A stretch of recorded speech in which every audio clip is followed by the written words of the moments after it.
తెలుగు రాష్ట్రాల్లో అతిపెద్ద lift manufacturer lifts ట్రై.com dealership కూడా ఇవ్వబడును. నమస్కారం అలగరి రవీంద్రనాథ్ గారు. నమస్తే అండి సిరి గారు. సైఫ్ అలీ ఖాన్ కేసు ఇన్సిడెంట్ కి సంబంధించి ఒక నిందితుని జాన్ 18th రోజు పట్టుకోవడం జరిగింది. ఆ తర్వాత పోలీసులు విచారణ తర్వాత ఇతను నిందితుడు కాదు అని తెలియజేయడంతో అతను మీడియా ముందుకొచ్చి లైఫ్ అంతా స్పాయిల్ అయ్యింది అని బాధను వ్యక్తం చేయడం జరిగింది. దీనికి సంబంధించిన పూర్తి వివరాలు ఏంటి సార్?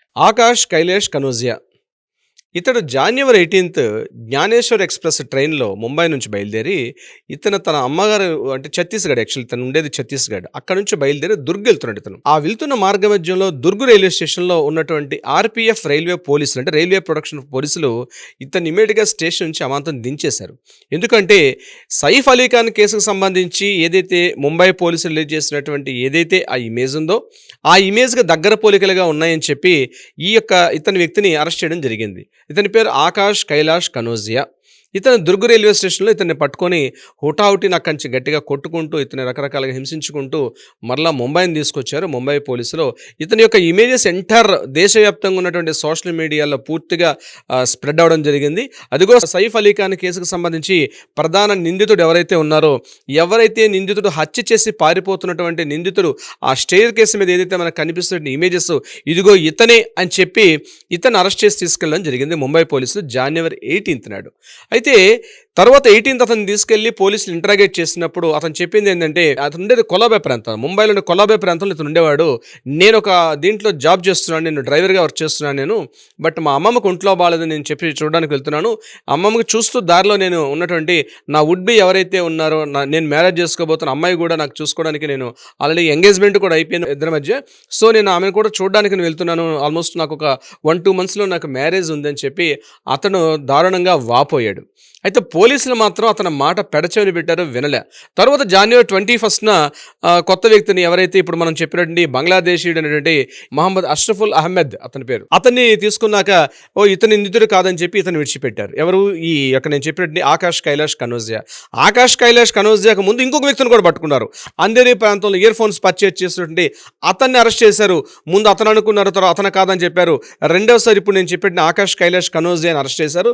ఇతని 2 రోజుల పాటు పోలీసులు కూర్చోబెట్టి విచారణలు అంతా అయిన తర్వాత మూడోసారి బంగ్లాదేశ్ జాతీయుడిని పట్టుకున్నామని చెప్పి ఎవరైతే మహమ్మద్ అష్రఫ్ అల్ అహ్మద్ని పట్టుకున్నామని చెప్పి ఇతన్ని విడిచిపెట్టారు. కానీ ఇక్కడతో ముంబై పోలీసుల కథనం ప్రకారం సైఫ్ అలీ ఖాన్ కేసులో నిందితుడు దొరికేశాడు. అదేవిధంగా ఇతన్ని ఎవరైతే మహమ్మద్ అష్రఫ్ అల్ అహ్మద్ అని చెప్పి పూర్తిగా అవును కరెక్ట్ అని చెప్పి అతన్ని పట్టుకున్నారు.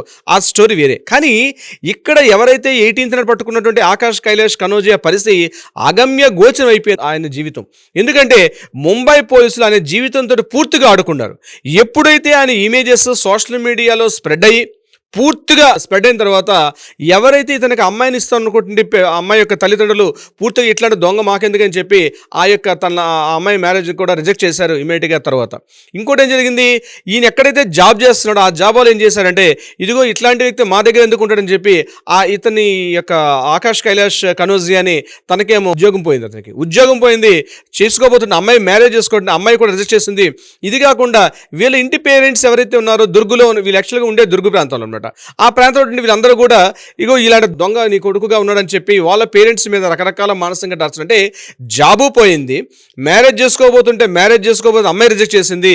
ఇతను తన లైఫ్ మొత్తం అస్తవ్యస్తం చేశారు ముంబై పోలీసులు. ఈ వీడియో ప్రధానంగా ఎందుకు చేస్తున్నారంటే సిరి గారు, ఒక చిన్న అవివేకం లాంటి చిన్న పొరపాటు వల్ల ఒక వ్యక్తి జీవితాన్ని నాశనం చేసేశారు ఈరోజు ముంబై పోలీసులు. అంటే ఇంత టెక్నాలజీ డెవలప్ అయిన తర్వాత అంత క్లియర్గా కనిపిస్తుంటే పోనీ అతను అరెస్ట్ చేసి అతన్ని లోపల పెట్టి మాట్లాడారా లేదు, అతను పూర్తిగా అటు సోషల్ మీడియాలో కావచ్చు ప్రింట్ మీడియాలో కావచ్చు అతని ఫొటోస్ ఇమేజెస్ వేసి అతని ఎంటైర్ త్రూఅవుట్ లైఫ్ని పూర్తిగా నాశనం చేశారు ముంబై పోలీసులు. దీనికి అతను రీసెంట్గా నిన్న మీడియా ముందు వచ్చి నా జీవితాన్ని నాశనం చేసేసిన మీడియా పోలీసులు, నా లైఫ్ ఇప్పుడు ఎట్లా ఏం చేయాలి, నేను ఇటు ఎక్కడ పోయినా నువ్వే దొంగ అన్నట్టుగా ఒక 3 days పూర్తి వైరల్ అయింది నా ఇమేజ్. ఈరోజు నేను సూసైడ్ చేసుకోవడం తప్ప నాకు వేరే గత్యంతరం లేదు, నా జీవితాన్ని పూర్తిగా పాడు చేసేసారు ఈ ముంబై పోలీసులు అని చెప్పి వాళ్ళ మీద విరుచుకుపడుతున్నారు. జరిగిన సంఘటనలో సైఫ్ అలీ ఖాన్ గారు పాప హాస్పిటల్కి వెళ్ళారు, ఆయన రికవరీ, ఆయన బాగానే ఉన్నారు. ముంబై పోలీసులు వేటలో సిఐడి వాళ్ళు ఇచ్చిన దానికి సంబంధించి వాళ్ళు ఎంక్వైరీలు చేసుకొని వాళ్ళ పనులు ఉన్నారు. కానీ ఈ వ్యక్తి జీవితాన్ని అంటే రాంగ్ మిస్ఫైర్ అయింది. ముంబై పోలీసులు మిస్ఫైర్ చేశారు. ఈ మిస్ఫైర్లో ఒక అనామకుడి జీవితం ఈరోజు చేతుల్లో ఆయన జీవితాన్ని పూర్తిగా నాశనం చేసేసారు ముంబై పోలీసులు. దీనికి సొల్యూషన్ ఏమిటి అంది? లీగల్ పరంగా రెమెడీస్ ఉంటాయి. అయినప్పటికీ కూడా ఈరోజు జరగాల్సిన డ్యామేజ్ జరిగిపోయింది. ఇప్పుడు జరిగితే కాంపెన్సేషన్ అంటారు, ఇంకొకటి అంటారు. ఒక సామాన్యుడు ఒక అనామకుడు ఏదో ఒక డ్రైవర్ ఉద్యోగం చేసుకొని తన ఇంటిని తన ఉపాధిని పొందుకుంటూ తన చిన్న కుటుంబాన్ని తన ఫ్యామిలీతో గడుపుతున్నటువంటి ఒక అభాగ్యుడిని ఈరోజు మన వ్యవస్థలు పూర్తిగా వాడిని నాశనం పట్టించేసి భ్రష్టు పట్టించేసి ఈరోజు ఎందుకు పనికి రాకుండా పోయాడు. అతను వచ్చి ఈరోజు మీడియా ముందు మాట్లాడుతుంటే ఎంతోమంది మేధావులు సైతం ఏం చేయాలో అర్థం కాని పరిస్థితిలో కూర్చున్నారు. ఎందుకంటే జరిగిన సంఘటనే తప్పు. అసలు సైఫ్ అలీ ఖాన్ ఇష్యూలో అడుగడుగునా ప్రతిదీ అనుమానాస్పదంగా నడుస్తుంది. ప్రతిదీ అనుమానాస్పదమే.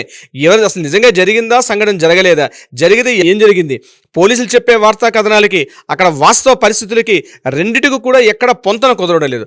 రకరకాల స్పెక్యులేషన్స్, రకరకాల ఆర్గ్యుమెంట్స్ తోటి ఈ ఇష్యూ నడుస్తుంటే ఈ ఇష్యూలో అనామకుడిని పిలిచి అనామకుడికి జీవితాన్ని స్పాయిల్ చేశారు. దీనికి ఎవరు కారణం? మన వ్యవస్థ కారణమా, లేకపోతే మన పోలీసు యంత్రాంగం కారణమా? మేమని చెప్తూ మీడియా వాళ్ళు పోలీసుల మీద అభియోగం చేస్తున్నారు, పోలీసులేమో మీడియా మీద అభియోగం చేస్తుంది. మొత్తానికి అందరూ కలిసి ఆయన జీవితాన్ని స్పాయిల్ చేసేసడంలో ఎటువంటి డౌట్ లేదు సిరిగారు. True sir. అంటే ఒక క్లారిటీ తెలియకుండా ఒక విచారణకు వెళ్తే తర్వాత అది నిందితుడు కాదు అని చెప్పినా కూడా తన కెరియర్ స్పాయిల్ అయిందని చెప్పొచ్చు, నష్టం జరిగింది అని చెప్పొచ్చు. అంటే ఇలాంటి చిన్నయే అనిపిస్తూ ఉంటుంది, కానీ ఒకరి జీవితం దాని మీద ఆధారపడి ఉంది అనేది మనం తెలుసుకోవాలి. Anyways, great information sir. ఇలా ఎవరికైనా కూడా లీగల్ పరంగా, ఫ్యామిలీ పరంగా ఎలాంటి ఇష్యూస్ ఉన్నా కూడా మిమ్మల్ని అప్రోచ్ అవ్వాలి అంటే ఏ విధంగా మిమ్మల్ని అప్రోచ్ చేయ ఛాన్స్ ఉందంటారు? తప్పనిసరిగా సిరి గారు, కింద స్క్రోల్ అవుతున్న నెంబర్ కాంటాక్ట్ చేయగలిగితే డెఫినెట్గా మన లీగల్ టీం వాళ్ళకి అప్రోచ్ అవుతారు. ఇటువంటి సంబంధించి అంటే నాట్ ఓన్లీ ఇష్యూనే కాదు, ముందు వ్యక్తి స్వేచ్ఛగా జీవించాలండి. మన రాజ్యాంగాలు చెప్తుంటే వ్యక్తి స్వేచ్ఛగా జీవించాలి.